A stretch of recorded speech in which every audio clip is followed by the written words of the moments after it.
Severe winter weather is threatening to cause chaos across Canada during the very busiest travel days of the year. This is Environment Canada's latest warning map. Look at all that red. There are extreme cold alerts for most of BC, all of Alberta, and much of Saskatchewan. A weather bomb of rain, freezing rain, snow, and wind is expected to slam much of Ontario and Quebec. And a weather statement warning of heavy rain is in effect for Atlantic Canada. Let's take you to British Columbia, where the south coast is bracing for a nasty storm with up to 20 centimeters of snow, along with freezing rain on top of the piles of snow that have already fallen this week. The CBC's Dan Burrett is on the balcony at our Vancouver Broadcast Centre. So Dan, what's happening there where you are right now? Andrew, there's almost no one that is not affected by this biting cold and wet and chill here in BC. The south coast, to start from the Fraser Valley all the way through Metro Vancouver to the south coast, is just not used to this kind of weather. We are getting an update from emergency officials in just under half an hour.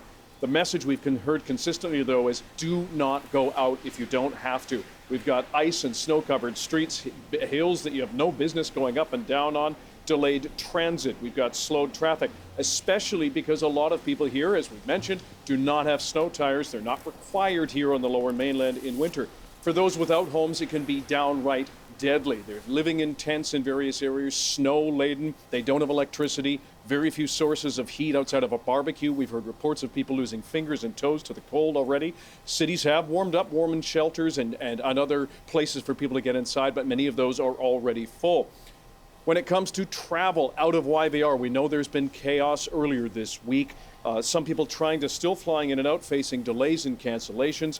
Some people waiting overnight on tarmacs just to find a gate for up to 12 hours. The airport did limit international flights for up to 48 hours to try to make more room for domestic planes. And it says it is prepared as another storm moves in, but it has learned some lessons as well. Take a listen. So I haven't been rebooked, or I haven't gotten any emails or anything. So I decided to come and wait in line. My flight today was cancelled already. I had a direct flight and was rebooked on a flight tomorrow, and now this also got cancelled. We stood in line yesterday for 12, 13 hours to get to the rebooking station, and now we're rebooked for tonight, but we don't know yet if the plane's going to go off. So where are you trying to go? Frankfurt. Those learnings are around how long people are holding on aircraft. That's not acceptable. We absolutely agree, and so we have corrected that. There will be no holds on aircraft. There was no holds on any aircraft yesterday. Still, though, Andrew, it is a slow grind for everybody who's traveling through YVR who just want to get home right now. Yeah, it is just so bizarre, right? To see that breath coming out of your mouth. You know, Vancouver, you just don't experience that. So now it's not just Metro Vancouver suffering. What's it like in the rest of the province?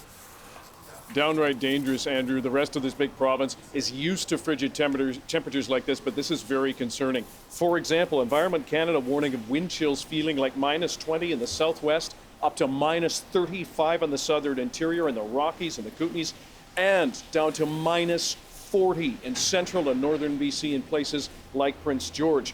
The other hazard we're being warned about is freezing rain. It's possible as the weather changes from snow to rain late Friday into Saturday. Some highways have already been closed. The message remains, if you do not have to go out, please don't, especially if you don't have the right tires on your vehicle. You're also maybe getting in the way of people who do have to get out. Emergency crews, we just saw an ambulance go by. There are still a lot of side streets that are not plowed. For some people, it is just not safe to go out, and not at a good time of year as people celebrate Christmas and the holidays. But again, it can be downright dangerous. Andrew. Dan, thank you. The CBC's Dan Burrett in Vancouver. Now, as the frigid weather in BC continues, the province's hydro company is seeing record-breaking demand. For more on this, I want to bring in Susie Reeder. She's a spokesperson for BC Hydro and joins us now from Burnaby, BC. So, Susie, thanks for taking the time. Busy time for you. BC Hydro found record-breaking consumption reaching over 10,900 megawatts between 5 and 6 p.m., the highest ever. How significant is this?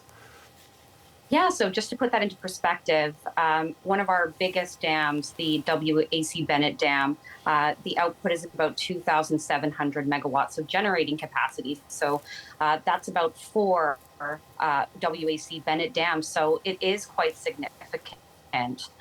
Luckily, we are fortunate enough here in BC to have an integrated provincial system powered by water. So we are able to ramp up and down power generation when needed. And we do have about 82 dams at 40 locations across the province. So we are well positioned to meet demand in these colder, darker winter months.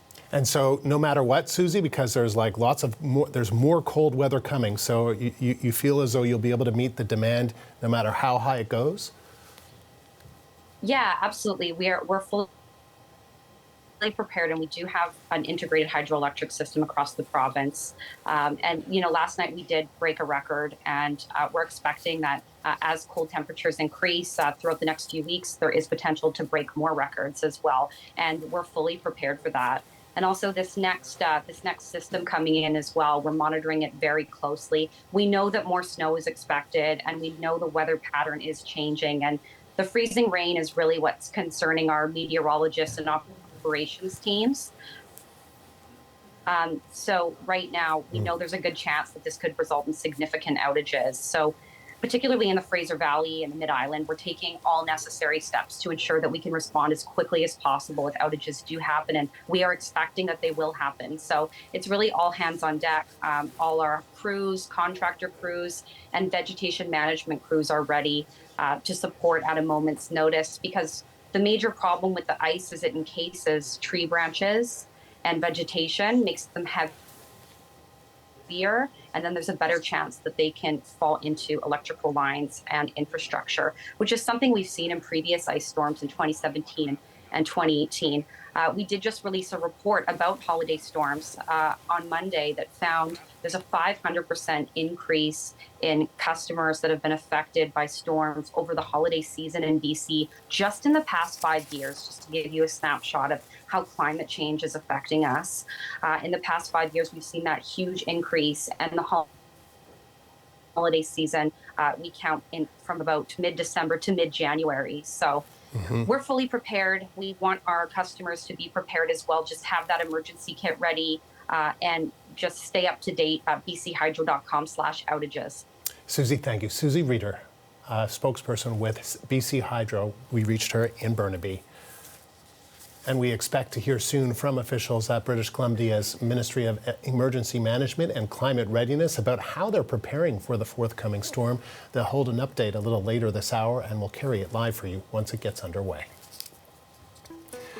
You're looking here at Calgary and Regina. Both cities are shivering under extreme cold warnings. Wind chill values in Alberta could drop as low as -55, while in parts of Saskatchewan, it could feel as cold as -45. And the Arctic weather is impacting holiday travel, with airports in both provinces experiencing flight delays and cancellations.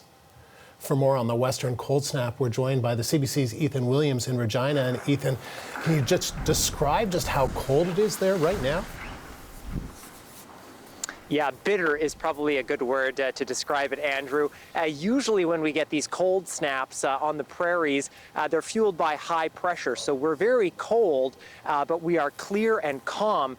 This time around, that low pressure system that's heading toward Ontario and Quebec is fighting with high pressure, and that is creating a bit of a wind gradient. So as you can see here right now in Regina, it's a little bit windy, gusts up to 50, 60 kilometers an hour in Regina and portions of southeastern Saskatchewan. And that is not only fueling very cold wind chills, but it's also dropping visibilities on the road. In fact, less than a kilometer in some portions of the province. Blowing snow advisories have been issued in addition to the extreme cold warnings that blanket much of Saskatchewan and pretty much all of Alberta. But it's worth noting, Andrew, we've been through this cold a couple of times already this season. We had bitter conditions earlier in this month and also in November. The cold usually doesn't kick off here until January, February, but it is happening early and it is happening often. And you mentioned Alberta. It's even colder there. I mean, wind chill as low as -55. What kind of impact is the frigid weather having?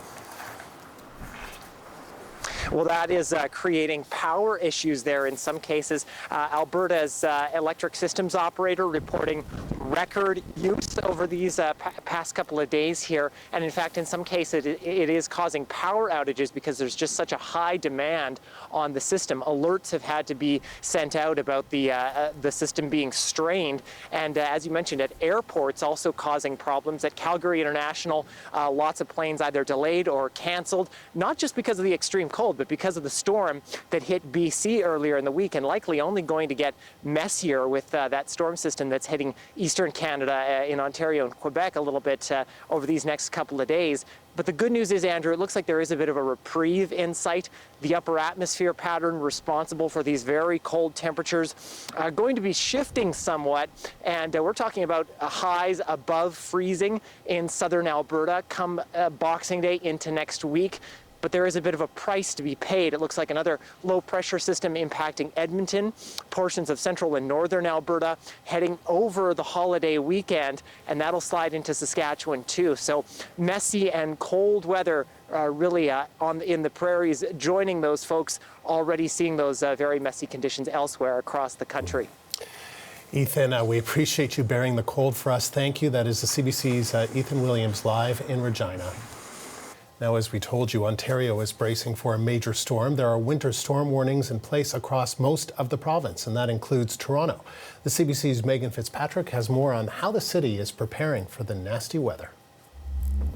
Andrew, Toronto is bracing for a messy mix of weather the next little while, tonight and into tomorrow. The drizzle has already started here. It is expected to turn into heavier rain. The temperatures are supposed to plunge overnight. We're supposed to get snow tomorrow. It is going to be a bad storm, they're predicting, that will hit Toronto. But the City of Toronto says they are ready for it. They have been preparing for this. They've been watching the forecast. They're pre-positioning salt trucks and snow plows in strategic locations around the city. They're also having forestry crews on hand as well, because we're also bracing for some very, very strong winds as part of this storm. So some trees and branches can come down. That can bring power lines down as well. So those crews are on hand in case that happens. And the city's also ready to stand up warming centers should those be needed.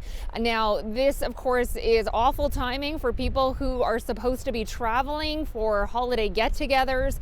The advice right now is, if you can stay off the roads on Friday, do it. Stay home, change your travel plans, delay them until this storm passes through.